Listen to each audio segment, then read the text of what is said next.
অবিশ্বাসী একজন মাখলুক। যুবকেরা যেমনই উঠল না, সেখানে হাত বাড়িয়ে দিয়ে অপেক্ষা করতে করতে এবার সেখানেই মরে গিয়ে হাড় হাড্ডিগুলো পড়ে গেছে। আমি শোনাতে চাচ্ছি, আল্লাহর কোরআনে শব্দটা আছে আজকা। আজকা শব্দটাকে বোঝার জন্য, পবিত্র খাবার বোঝার জন্য আল্লাহ বলেন, বান্দারে আমার উপরে যদি ভরসা করে জীবন যাপন করিস, আমি আল্লাহ তোমাদের এই রকমের পবিত্র রোজে আহার করাবো। সেটা দায়িত্ব আমি আল্লাহ তোমাদের জন্য নিয়ে নিয়েছি। কি হলো? 309 বছর পরে যদি চেতন পেল, চোখে হাত দিয়ে ভাবে করে কোচলাচ্ছে আর বলছে, ভাই কেন ডাক দিলে? বলে, ভাই কখন ঘুমিয়েছিলে? বলেই তো দিনের একটু আগে অংশে ঘুমালাম। 309 বছর ঘুমিয়ে আছে, ঘুম পূরণ হয়নি, চোখ কোচলাচ্ছে আর বলছে একটু কিছুক্ষণ দিনের অংশে একটু আগে ঘুমালাম। চট করে যদি দেখছে হাতের কণিগুলো বড় হয়ে গেছে, শরীরের পোষণগুলো বড় বড় হয়ে গেছে, কেউ বলে ফেলছে, না এখানে আমরা হয়তো দীর্ঘদিন ছিলাম, তবে খাবার প্রয়োজন, ক্ষুধা পেয়েছে, একটু খাওয়ার ব্যবস্থা করো। আল্লাহর কোরআন পুরোটাই আয়াতে আছে। এবার একজনকে খাবার কিনতে পাঠালো। দেখে এই শব্দটাই জায়গাটাতে রয়েছে। এবার বলা হচ্ছে, ভাই রে, যে খাবারটা তুমি আনতে যাচ্ছ, সেই খাবারটা যেন কোনো গুটকা, কোনো রকমের শিকার, কোনো হারাম খাবার না হয়। কি বলছি? যেন খাবারটা অবশ্যই আজকা হয়, পবিত্র খাবার হয়। এবার দোকানে চলে গেল, আহার করবে বলে দোকানে কিছু কিনতে গিয়ে মাল নিয়ে পয়সা যদি বের করে দিচ্ছে, দোকানদার বলছে, ভাই যুবক, এই পয়সা তো আর চলে না, পয়সা অচল হয়ে গেছে, এই পয়সার জামানা শেষ হয়ে গেছে। সঙ্গে সঙ্গে রেখে দিয়ে আবার যেন ফিরে চলে আসছে খালি হাতে। হে যুবক, ওই যুবক খালি হাতে বার ফিরে আসলো, রুজি যেন আজকে আনতে গেল, পাক পবিত্র খাবার আনতে গেল। যখন পয়সার জন্য পেল না, ফিরে এসে আল্লাহর ওয়াদারে আবার গর্তের ভিতরে এসে ঢুকে গেল। আল্লাহ বলেন, বান্দারে শুয়ে পড়। তারা শুয়ে পড়ল। যে জায়গাটার নাম হলো আসহাবে কাহাফ। আল্লাহর কোরআন সূরা কাহাফের 10 নম্বর আয়াতের তাফসীরে পরিপূর্ণটা যেন ধরানো আছে। এবার এসে আবার শুয়ে গেল। তারা ওই যে শুয়ে গেছে, এখনো তারা শুয়ে আছে। আল্লাহ পাক তাদের হয়তো সে বিচারে জেনে সেদিন তুলবে। তাদের নামগুলো শুনলে অবাক হবেন। সেই যুবকদের নাম, কারোর নাম কার্তুস, তারতুস, বান্নুস, এইভাবে করে প্রায় 6-7 জনের যুবকের নাম যেন তাফসীরে ধরেছেন। আমি বোঝাতে চাইলাম রে ভাই, আল্লাযীনা আমানু ওয়া আলা রাব্বিহিম ইয়াতাওয়াক্কালুন। আল্লাহ বলেন, যারা আমার উপরে ঈমান আনলো, অর্থাৎ আমাকে আল্লাহ বলে মেনে নিল, আল্লাহ আমার উপরে সম্পূর্ণরূপে তারা জীবনের ভরসা করলো, নির্ভর করলো। আল্লাহ বলছেন, বান্দা, আমি তোমাদের রুজি হালাল উপার্জন দেব, আমি আল্লাহ রিজকুন কারীম খেতে দেব। শুধু তা নয় রে বান্দা, তোদের ভালো মন্দর যা যাবতীয় দায়িত্ব, আপদ বিপদের দায়িত্ব আমি আল্লাহ তোমাদের হাতে নেব। জীবনে কোনোদিন তোমাদের অসুবিধা হতে দেব না। সহিহ বুখারীর হাদিসটা শুনেন। এই মাদ্রাসায় পড়া হয়। আমি শুনলাম এসে, একাধ দুটো আমার স্নেহের ছোট ভাই, ছোট ছেলে, কারণ এক বন্ধুর ছেলে আমার আছে, ওই জন্য ছেলে বললাম, আমার কাছ থেকে কোথাও যাচ্ছে না, এত ভালো লাগলো। আল্লাহ এই ছেলেদের বড় আলেম তৈরি করে দাও। আল্লাহ এই রকমের দ্বীনের বড় খাদেম বানিয়ে দাও। পড়ুন আল্লাহুম্মা আমিন। ওগো আল্লাহ, এই মাদ্রাসাটাকে আল্লাহ তুমি এলাকার মধ্যে এই রকমের একটা আল্লাহ দ্বীনি প্রতিষ্ঠানের ইউনিভার্সিটি রূপে আল্লাহ তুমি কবুল করে নাও। একবার পড়ুন আল্লাহুম্মা আমিন। হে আল্লাহ, আজকে যেই বাপেরা ভাইরা আমার বসে আছেন, যেই ছেলেরা বাড়িতে আছে, সেই ছেলেদেরকে আল্লাহ এই মাদ্রাসায় পাঠিয়ে দিয়ে ব্যবস্থা দিয়ে আল্লাহ এই আমার বাপজানের ছেলেদের বড় বড় আলেম ওলামা বানিয়ে দাও। করুন আল্লাহুম্মা আমিন।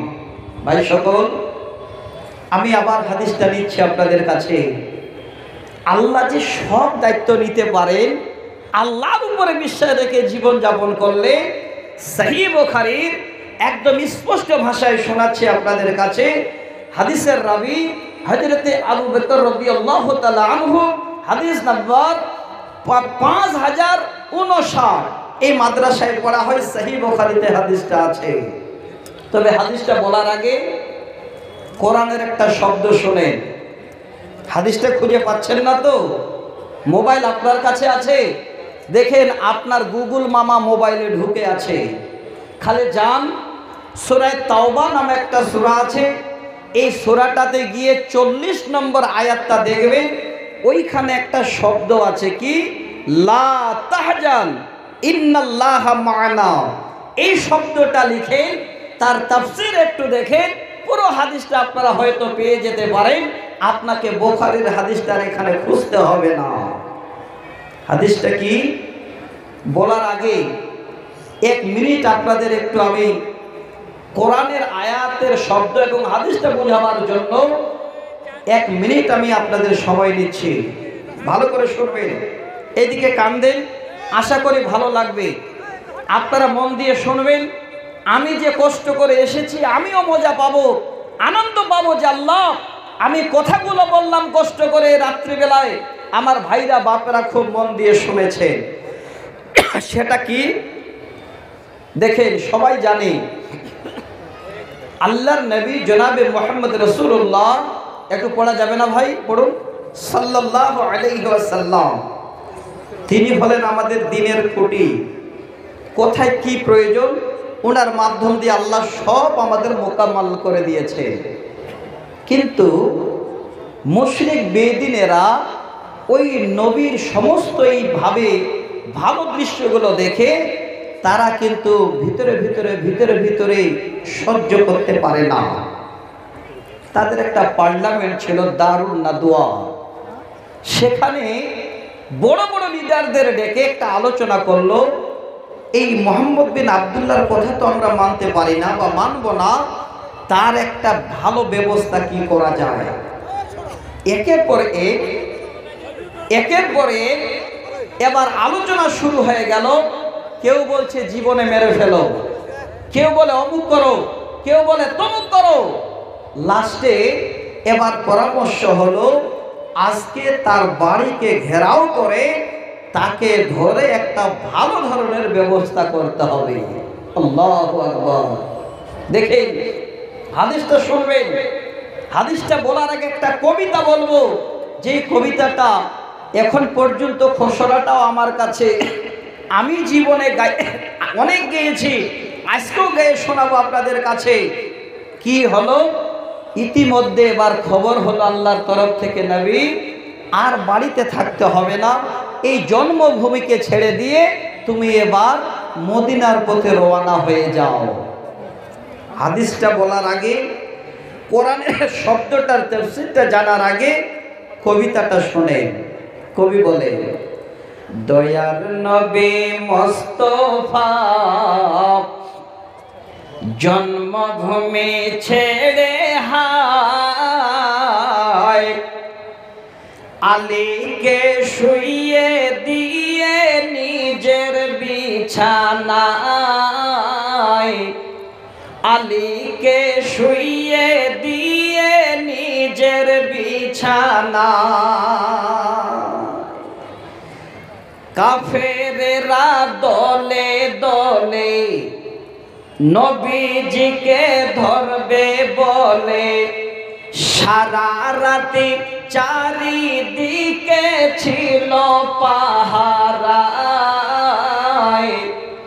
আলীকে শুই বিছানা।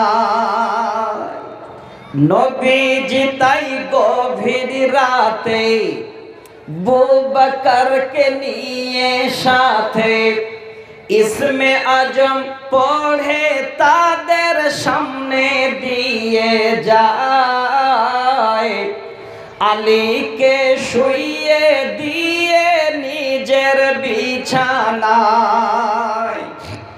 কাফেরেরা জানতে পারে নবীজি নাই আপন ঘরে, বোকার মতো বেকুব সেজে চারিদিকে ধায়। আলীকে শুইয়ে দিয়ে নিজের বিছানা। ভাইরা আমার, এই হাদিসটাকে শোনাবো তার জন্য কয়েক লাইন তুলে দিলাম। আল্লাহর ওয়াদার হলো নবী তোমার জন্মভূমি আর জায়গা নাই, তুমি তাড়াতাড়ি করে বেরিয়ে যাও। নবীজি বেরিয়ে পড়লেন। অনেক লম্বা ইতিহাস আবার ছোট করে শোনায়। 3 দিন সর্বমোট নবীজি আমার রাস্তায় একটু যেন আর হয়ে থাকলেন। জীবনের সঙ্গী তিনার শ্বশুর এবং কাছের সব থেকে বন্ধু হযরতে আবু বকর আর আল্লাহর নবী এবার মক্কা ছেড়ে মদিনায় চলে যাচ্ছেন। আল্লাহর নবী এবং আবু বকর মনে মনে ভাবলেন, এখন যদি তারা তাড়ো করে, তারা যদি আমাদের দেখার জন্য ছোটাছুটি করে, ধরার জন্য যদি তারা ছটফট করে, দিনের বেলায় যদি ধরা উঠে যায় দেখা হয়ে যাবে। তা না করে এবার আবার যেন আল্লাহর নবী আবু বকর একটা গর্তের ভিতরে আশ্রয় নিলে। জায়গাটার নাম গাড়ি সৌর। লম্বা করছে না, এটাই হলো আমার পয়েন্ট, এটাই হলো আমার বলার বিষয়, এটাই হলো লা তাহজান ইন্নাল্লাহা মা'না, এটাই হলো আলা রাব্বিহিম ইয়াতাওয়াক্কালুন। আপনাদের বুঝাবার কথা। হযরত আবু বকর আল্লাহর নবী গর্তের ভিতরে, নবীকে পেলেন না, এলান হয়ে গেল ঘরে, যেখানেই পাও ধরে নিয়ে এসো। চারিদিকে সব ছুটাছুটি শুরু করে দিয়েছে। হযরত আবু বকর বলেন, ক্বালা কুলতু লিন-নবী সাল্লাল্লাহু আলাইহি ওয়াসাল্লাম আনা ফিল গার। হযরত আবু বকর যেন বলছেন, আমার নবী আর আমি দুইজন মিলে গর্তে। লাউ আন্না আহদাহুম নাজরা তাহতা কাদামাইহি লা আবসারনা। হযরত আবু বকর জানান, সেই মুশরিক বেদিনেরা আল্লাহর নবীকে ধরার জন্য খুঁজতে খুঁজতে খুঁজতে যে গর্তের ভিতরে আমরা লুকিয়ে আছি, ওই গর্তের মুখের উপরে তারা এসে হাজির হয়ে গেছে। হযরত আবু বকর বলেন, নবী গো, ওগো আল্লাহর নবী, আর জীবন বাঁচবে না, ধরা পড়ে যাব। নবীজি একটু যদি তারা পার দিকে তাকায়, নিচের দিকে যদি তারা চক্ষু করে, নবী গো, এই মুহূর্তে তারা দেখে ফেলবে। আল্লাহর নবী আবার আবু বকরকে বলছেন, হে আবু বকর, মা জান্নুকা ইয়া আবু বকর, হে আবু বকর, এ তুমি কেমন কথা বলো? হে কি তোমার কথা, কেমন তোমার ধারণা? আবু বকর শোনো, বিইসনাইন আল্লাহু সালিসুহুমা। ওরে আবু বকর, তুমি কি ভেবেছো এই গর্তের ভিতরে আমরা তুমি আর আমি দুইজন আছি?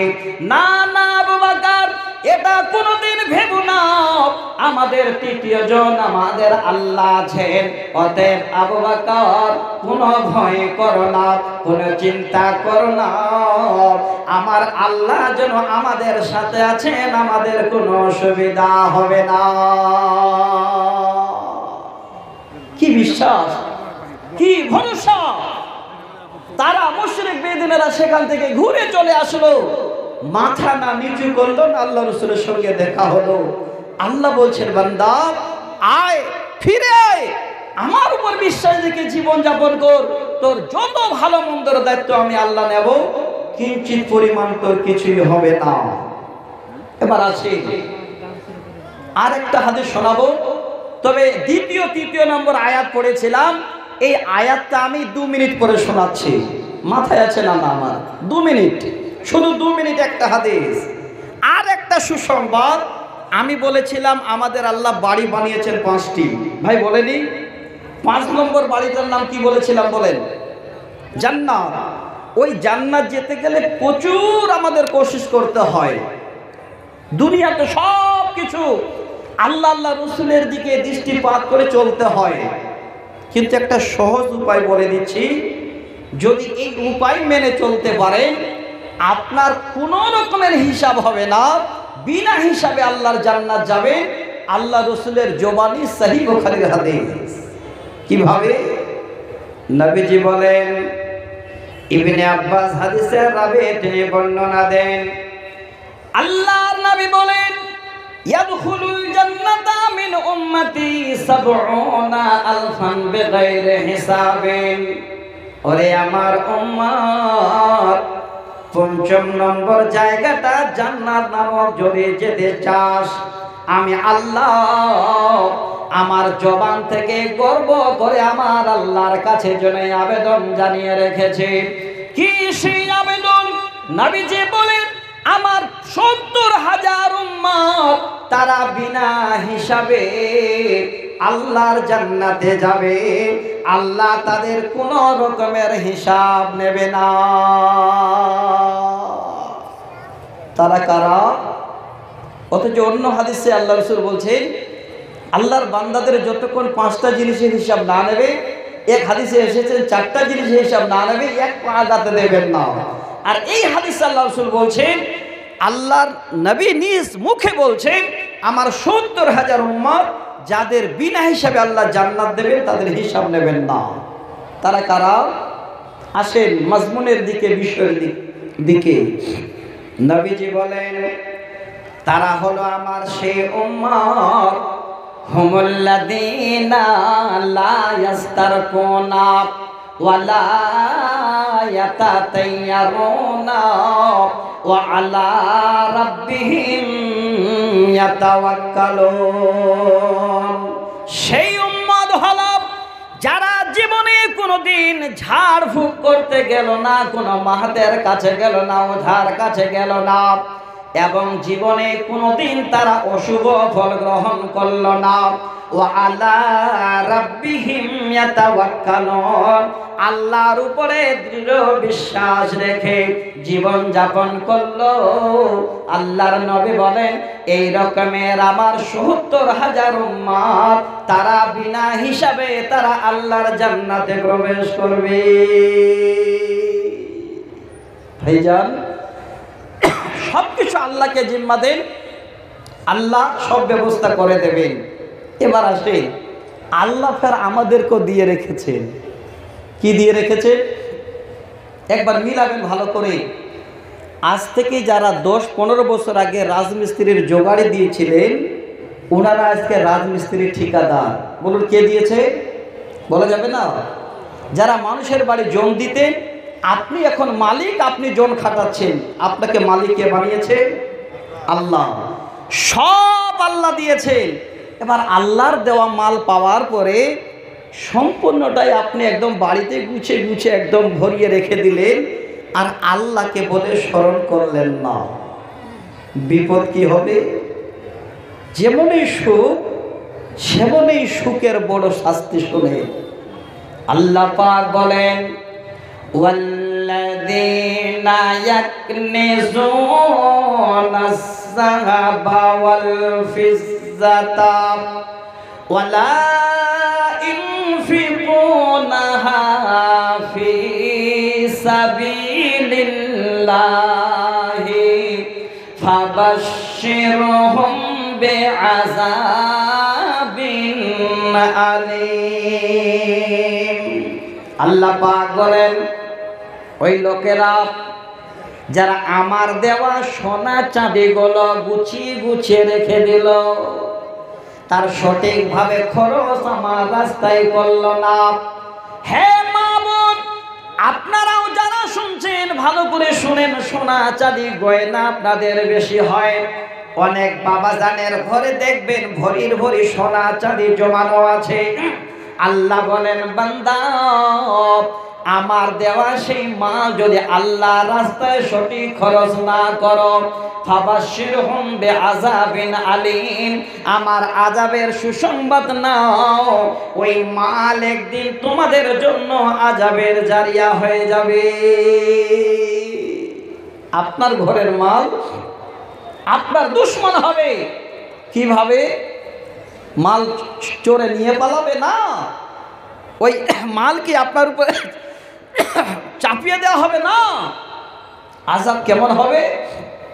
34 নম্বর আয়াতের তাফসীর 35 নম্বর আয়াতে আল্লাহ বলেন, ইয়াউমা ইউহমা আলাইহা ফি নারি জাহান্নাম ফাতুকওয়া বিহা জিবাউহুম ওয়া জুনুবুহুম ওয়া জুহুরুহুম হাজা মা কানাসতুম লিআনফুসিকুম। আল্লাহ পাক বলেন, আযাবটা কেমন হবে রে বান্দা বান্দে শুনে নে। আমি আল্লাহ তোকে চাঁদি দিলাম, সোনা দিলাম, ধন সম্পদ দিলাম, জমিয়ে রেখে দিলি, আমাকে স্মরণ করলি না, আমার নবীর মাদ্রাসাকে দেখলি না, দেখ তোর মাল কেমন তোর দুশমনি করবে। আল্লাহ বলেন, বান্দা কঠিন কিয়ামতের দিনে তোমার সমস্ত সোনা চাঁদি গুলো, মাল মাতা গুলো আমি আল্লাহ আমার জাহান্নামে নিয়ে গিয়ে সব ফেলে দেব। স্বর্ণকার দেখেছেন?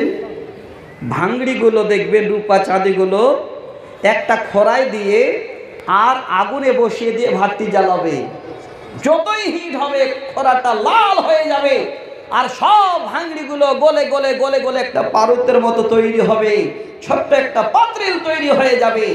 আল্লাহ বলেন, বান্দা ওই তোমার জমাকৃত সোনা চাঁদি মাল মাতা আমি আল্লাহ সেদিন আমার জাহান্নামের আগুনে ফেলে দেব, সবগুলো গলে গলে লাল টকটকে একটা পাত্রিল তৈরি করে দেব। একবার ভাবেন, যদি বিড়ি খেতে যান খুব মজা লাগে, ধোঁয়াটা বের করেন, দেখতেও খুব ভালো মনে করেন, কিন্তু বিড়ি ধরাতে গিয়ে যদি একবার আগুন আপনার পায়ে ছিটকে পড়ে যায়, তাই যেন বাবার নাম নিতে ছাড়েন না। আল্লাহ বলেন, বান্দা তোর মাল সেদিন আমি আল্লাহ একটা পাত্রিল বানিয়ে দিয়ে লাল টকটকে করে ওই জাহান্নামের আগুন থেকে তুলে নিয়ে এসে বান্দা তোর কপালের মধ্যে আমি বসার ব্যবস্থা করে দেব। চিৎকার করবি, সেখান থেকে টেনে নিয়ে তোর পিঠে বসিয়ে দেব, দৌড়াদৌড়ি শুরু করে দিবি, সেখান থেকে টেনে নিয়ে তোর পাঁজরে বসিয়ে দেব, চিৎকার করে বলবি, বাঁচা আল্লাহ বাঁচাও। আল্লাহ সেদিন বলবে, বান্দা না না না রে বান্দা, বাঁচাবার কোনো এখানে উপায় নাই। হাজা মা কানাসতুম লিআনফুসিকুম, কি বাঁচাবো? এটাই তো হলো তোমার জমাকৃত মাল, তোমার সম্পদ, তোমার ধন, যাকে তুমি জমা করে রেখেছিলে। ফাজুকু মা কুনতুম তাকনিজুন, আজকে তোমার মালিক তুমি আযাব উপভোগ করো। ভাইজান, ওই জায়গা থেকে বাঁচতে হবে। একটু অনুরোধ, এই মাদ্রাসাটা আপনাদের। ঠিক আছে, একটা এলান করব। বলেন। আসসালামু আলাইকুম। একটা ছোট্ট এলান, যে আমার ওই গলিতে যারা মোটরসাইকেল রেখেছেন, আমাকে এমার্জেন্সি 4 চাকা বের করতে হচ্ছে।